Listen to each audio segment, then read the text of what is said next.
దేవుడికి స్తోత్రం. హల్లెలూయా. ప్రియమైన బిడ్డలారా, దేవుడి బిడ్డలారా, విశ్వాసమును కొనసాగించే విశ్వాస బిడ్డలారా, దేవుడి కృప మీకు అందరికీ తోడైన గాక.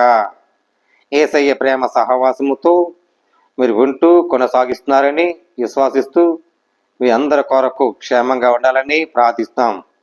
దేవుడిచ్చిన అవకాశం బట్టి మీ ముందుకొచ్చి కొన్ని ధ్యానించాలని దేవుడికి వందనాలు. మీరందరూ కూడా నా హృదయపూర్వకమైన వందనాలు తెలియజేస్తున్నాను. ప్రియమిట్లరా, సహోదరులరా, మరి ఈరోజు ప్రాముఖ్యంగా మరి చెప్పాలని ఆశపడుతున్నాను. మరి ఇందులోనూ దేవుడిచ్చిన మహిమ ఏంటి, దేవుడిచ్చింది ఘనత ఏంటి, దేవుడిచ్చింది ఆయన స్వస్థత ఏంటి, దేవుడిచ్చింది మనం ఏం చేశాడు, మనం ఏం పొందుకున్నాం. దెయ్యములు వెలగొట్టాడు. అంశం అద్భుతం చేసే కార్యం చేసేవాడు. దేవుడు ఆశ్చర్యకారు అద్భుతం చేసేవాడు.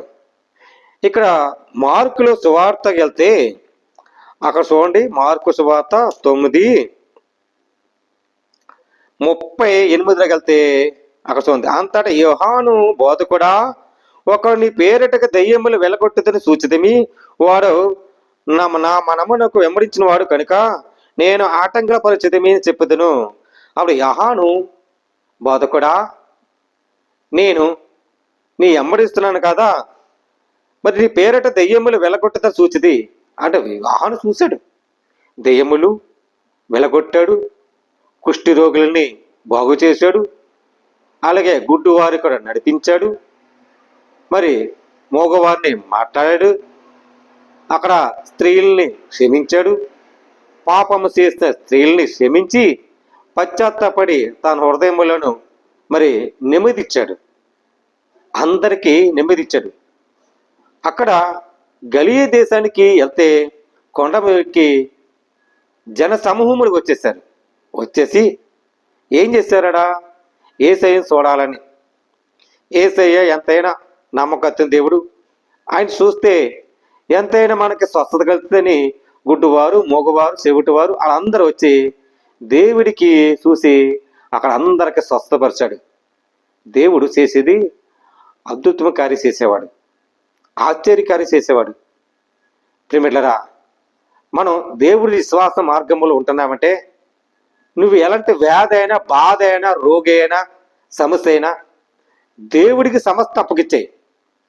ఆయన నీ మహిమ గలదేటి నీ ప్రార్థన అంగీకరించి నీ కన్నీరు తుడిచి నీ కన్నీరు చూసి ఆయన స్వస్థపరుస్తాడు.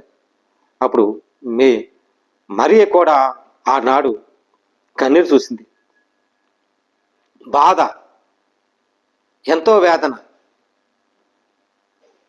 బోధకుడా, ఒక్కసారి నువ్వు వస్తుంటే నా తమ్ముడు బతుకుందడము అని కన్నీరుతో ఉంటే యేసుక్రీస్తు కూడా ఆ కన్నీరు చూసి యేసుక్రీస్తు చేసేసాడండి. యేసుక్రీస్తు కూడా కన్నీరు వచ్చింది, ఏడ్చాడు మరియా చూసి.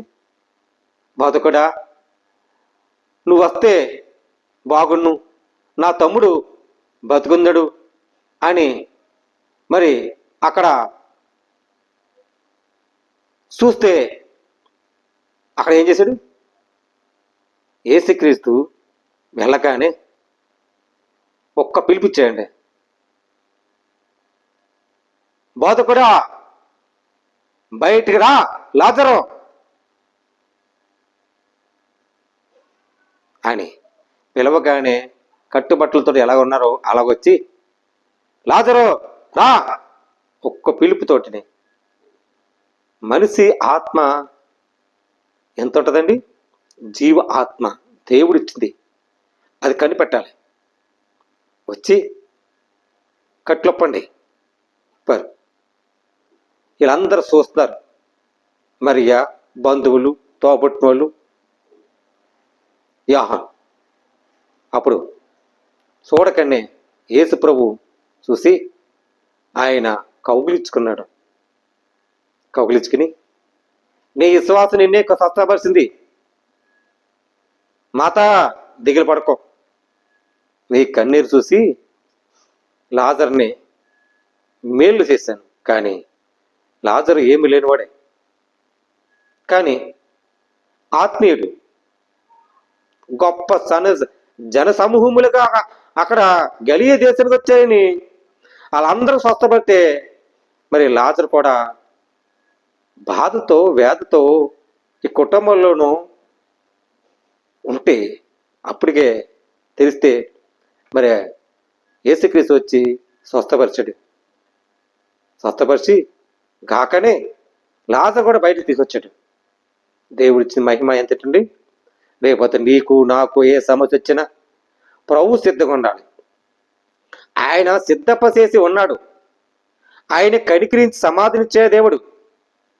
నా కృప నీకు ఎప్పుడు తోడు ఉంటుంది అనే మాటకి కృపగల దేవుడు, కృప సత్యమైన దేవుడు, ఆయన సర్వశక్తి గల దేవుడు, సాక్షాత్తు పరలోక తండ్రి ఆజ్ఞాపించాడు. వీళ్ళందరినీ ప్రేమించాలి. మానవుల్ని లోక పాపములు క్షమించేసి అందరికీ స్వస్థపరిత బాగు చేయడానికే యేసుక్రీస్తు ఈ లోకానికి వచ్చాడు. నా ప్రభు ఎప్పుడు సిద్ధంగా ఉంటాడు.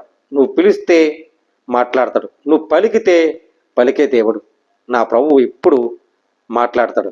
ఈ సత్యాన్ని తెలుసుకోవాలని ప్రభు పేరట మీరందరికీ పేరు పేరున వందనాలు తెలియజేస్తున్నాను. దేవుడి మాటలు దీవించి ఆశ్రయించిన కాక ఆమె. అందరు కళ్ళు మూసుకోండి, ప్రార్థన చేద్దాం. పరిశుద్ధమైన ప్రేమగల తండ్రి, కృపగల దేవాన్ని స్తోత్రాలు ప్రభా. నాయన ఆయా అద్భుత కార్యం చేసేవాడా నువ్వే స్తోత్రాలు ప్రభా. ఎలా నడిపించాలో నాయన, గుడ్డివారిని మగవాళ్ళ దయ్యములు వెలగొట్టి మంచి కార్యం ఇచ్చి, గొప్ప కార్యం ఇచ్చి, విశ్వాసం తెలిపించి మేలు చేయమని ప్రభా. గొప్ప కార్యం దయచేయమని, ఆశీస్సులు దయచేయమని, నీ చిత్త నెరవేర్చినట్లక సమస్తమ ప్రభా నీ కనికరి సమాధానకు ఆశీస్సులు దయచేయని, గొప్ప మేలు చేయమని క్రీస్తు యేసు పరిశుద్ధాత్మ పెట్టమని వేడుకుంటున్నా పరమ తండ్రి. ఆమె. ప్రయోజనండి. అందరికి వందనాలు. దేవుడు మీ కుటుంబాన్ని దీవించి ఆశ్రయించునుగాక. ఆమె.